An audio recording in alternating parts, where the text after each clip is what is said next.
Pilipinas, mga sangkay, mayroon pong kinakaharap ngayon na isang higanting problema at ngayon umaaray na po ang marami sa ating mga kababayan. Ano ito? Yan po ang ating aalamin at pag-uusapan ngayon.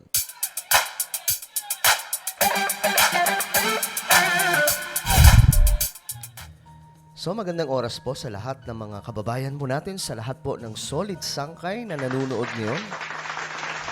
Bago po tayo magsimula mga sangkay, i-check nyo po muna ang ating YouTube channel kung kayo na po ay nakapag-subscribe. At kung hindi pa mga sangkay, sa ibaba po ng video na to may makikita po kayo diyang subscribe button. So wala po kayong ibang gagawin kundi pindutin nyo lamang po yan. Tapos pindutin nyo yung bell at pindutin nyo po yung all. Ulitin ko, click the subscribe down below, click the bell and click all. Okay? Napakadali lamang po yan mga sangkay. Eto na nga. Pag-usapan mo natin itong napakalaking problema ngayon ng ating bansa. Marami po ngayon kamot ulo. Ito po yun.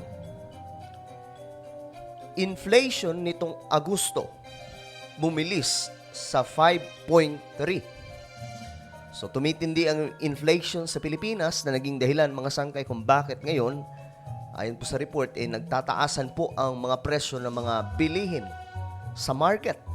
At alam nyo, hindi lamang po ito bigas. Actually, marami mga sangkay. Okay, ito po ay dahil sa isa sa nagbigay po ng mas sakit sa ulo sa mga Pilipino ay yung pagtaas ng presyo ng oil. Talagang mga sangkay, kanina nga dumaan ako doon sa isang oil station. Pagtingin ko sa umabot na po sa may nasa 70 na o 70 plus something mga sangkay. Sobrang taas po. Tapos ang resulta po nito, yan po yung isa sa nakikitang dahilan.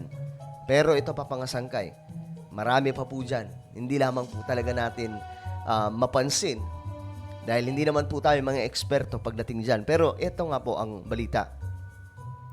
Isa rin sa mga nakikitang dahilan ng Philippine Statistics Authority sa pagbilis ng inflation sa bansa ay ang pagtaas ng presyo ng mga cereal at cereal products gaya ng bigas, gulay at seafood. Okay. As usual mga sangkay, ito po yung mga common na binibili po ng mga Pilipino, especially yung bigas at iba pang mga produkto sa market, di ba?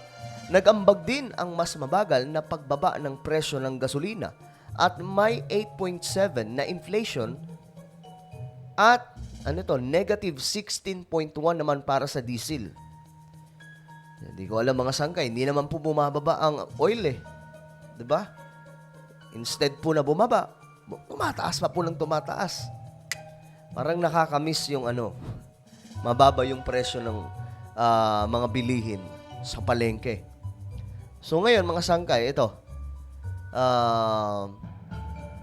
ang naitalang inflation o pagtaas ng presyo ng mga produkto at bilihin sa bansa sa buwan ng Agosto ay higit na mabilis kumpara sa 4.7 noong Hulyo. Ayon sa Philippine Statistics Authority or PSA, ang pagtaas ng presyo sa food at non-alcoholic beverage ang pangunahing nakaambag sa pagbilis ng inflation.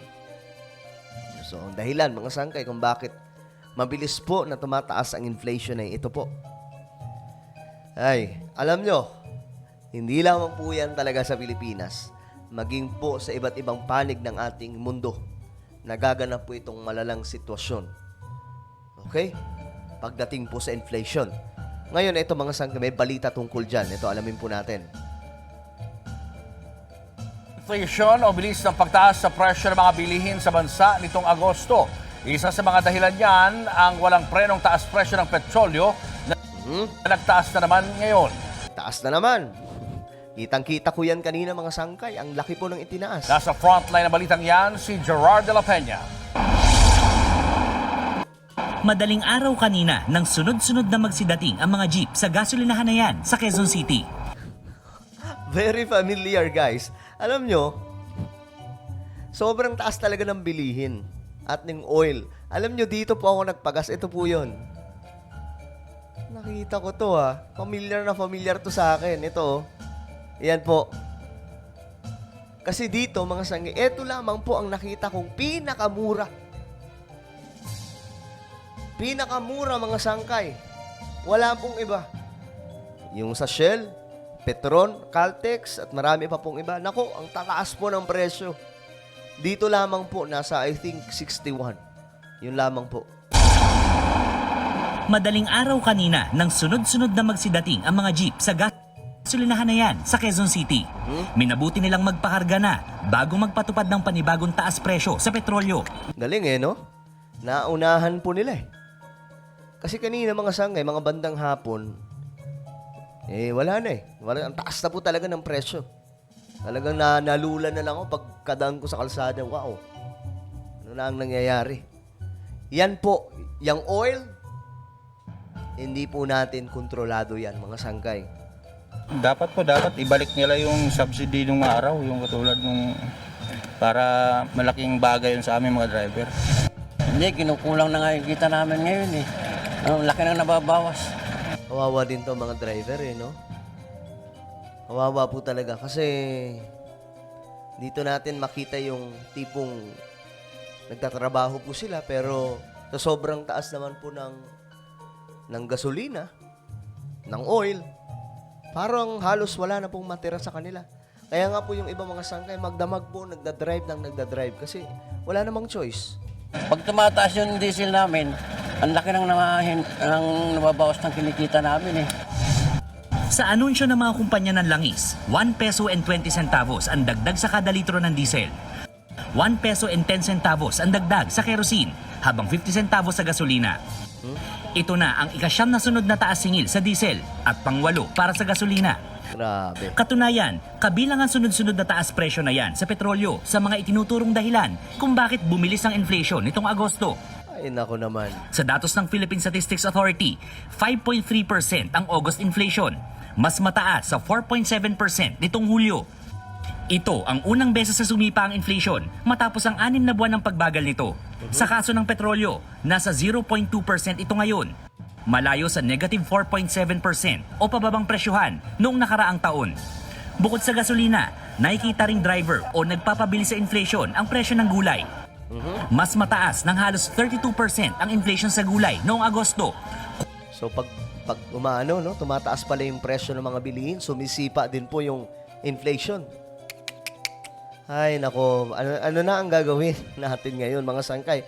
Alam mo, mapalad po o swerte po ng mga nasa probinsya, yung may mga tanim pong gulay. Ako, mahilig po ako magtanim dati ng mga gulay-gulay sa paligid ng bahay namin. Alam po yan ng mama ko at saka ng papa ko na talagang before ako mapunta sa solo na buhay, pagiging independent na anak, dati po ako mga sangkay, mahilig po ako magtanim ng gulay.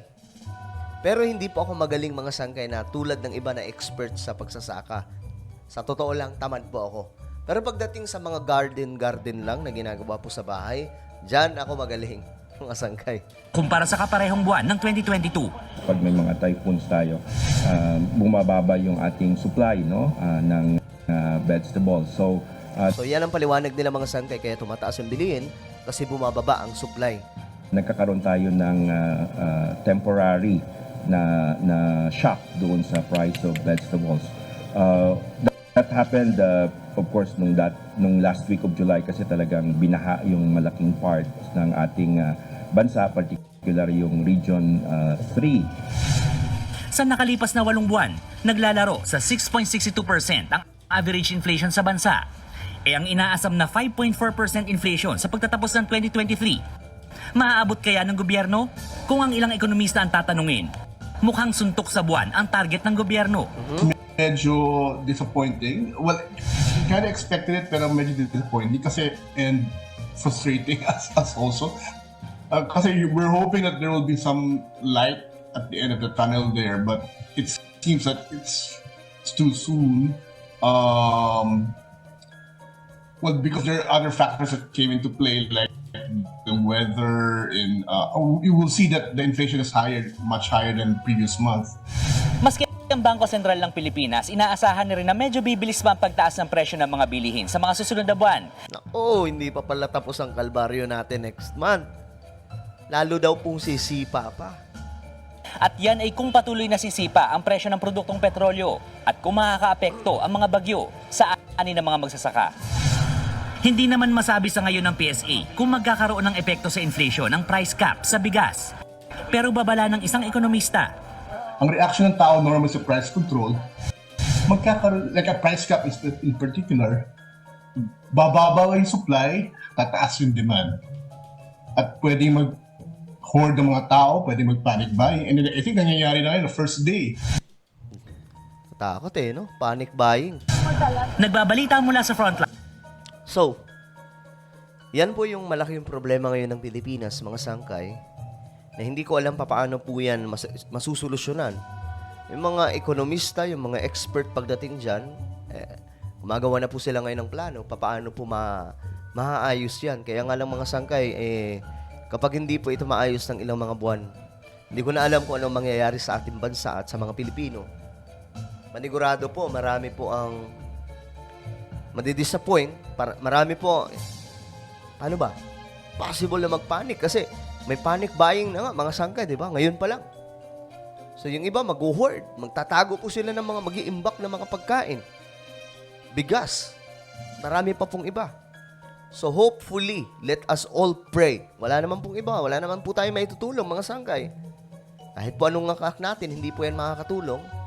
But let us all pray for our government. Let us all pray for our country na mag-supply ang Panginoon sa atin ng kagaya po nito itong problema po natin sa inflation na sana mapababa na po ito sooner, no? At bumaba na rin po ang mga presyo ng mga bilihin. Well, yan po ang ating vlog ngayon. Ano po ang inyong opinion? Ano po ang inyong mga naiisip? Comment nyo po sa ibaba. At ngayon, mga sangkay, bago po mag-alisa ng lahat, i-subscribe nyo po muna itong isa kong YouTube channel. Hanapin nyo po sa YouTube, Sangkay Revelation. Okay? Kapag nakita mo na, i-click ang subscribe, i-click ang bell, at i-click nyo po yung all. Ganun lamang kadali. So ako na po ay magpapaalam. Hanggang sa muli, this is me, Sangkay Janjan. Palagi nyo pong tatandaan that Jesus loves you. God bless everyone.